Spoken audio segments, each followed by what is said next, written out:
Cette édition spéciale qui se poursuit évidemment et parmi nos invités ce matin, Gilles Kepel que nous attendons et Philippe Val qui est avec nous. Philippe Val, merci, merci d'être avec nous. Vous avez en 1992 refondé avec Cabu le nouveau Charlie Hebdo, héritier du journal mythique des années 1970. Vous en êtes devenu rédacteur en chef et vous avez pris le poste de directeur de la rédaction et directeur de la publication en avril 2004. Vous l'avez dit oui. Depuis hier, j'ai perdu mes amis. J'ai perdu tous mes amis. Oui, Cabu était... c'est une vie. On était amis depuis 40 ans. J'avais une admiration sans borne pour Jean, qui était un génie du dessin. Et puis... une telle liberté, une telle leçon permanente de gentillesse, d'enthousiasme, de justesse journalistique. J'ai beaucoup appris. On n'aurait jamais pu remonter ce journal sans Cabu, qui est, vous savez, on dit au Japon un trésor national. Cabu, c'est un trésor national qui a été assassiné. Il ne faut pas laisser le silence s'installer. Non, je pense qu'Elisabeth Badinter, quand il y a eu l'affaire des caricatures, est venue témoigner au procès et elle a dit cette chose formidable. Elle avait dit, s'ils sont condamnés, c'est le silence qui va s'abattre sur nous.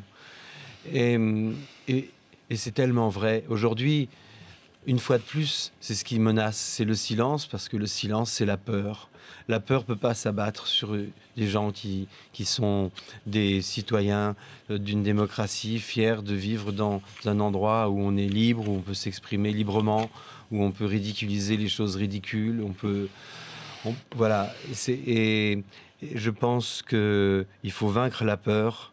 Il y a quelque chose d'animal en nous qui a peur, bien sûr, mais ce qui est humain en nous ne doit pas avoir peur. Sinon, on perd notre humanité. Il faut continuer à travailler, à faire notre travail. Les gens qui sont morts hier, comment vous dire, ils étaient à l'avant-garde d'une espèce de façon d'écrire, de façon de dessiner, par le dessin surtout, c'était beaucoup des dessinateurs.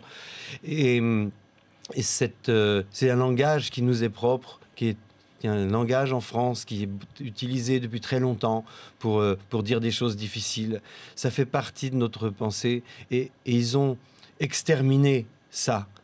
Ils ont tué tous les gens qui tenaient cette langue, qui parlaient cette langue que tout le monde comprenait. Et aujourd'hui, je pense que nous, vous, les gens qui font ce métier de journaliste qui est si important, qui est de parler aux autres, et qui est si nécessaire en démocratie, il n'y a plus Charlie Hebdo. Alors quand les gens dans la rue disent Charlie Hebdo c'est nous, Charlie, c'est beau, c'est très touchant, et Charlie Hebdo c'est vous aussi aujourd'hui. Vous héritez de ça, de cette responsabilité de pouvoir dire vraiment les choses sans avoir peur de la réalité, même quand elle est compliquée à dire.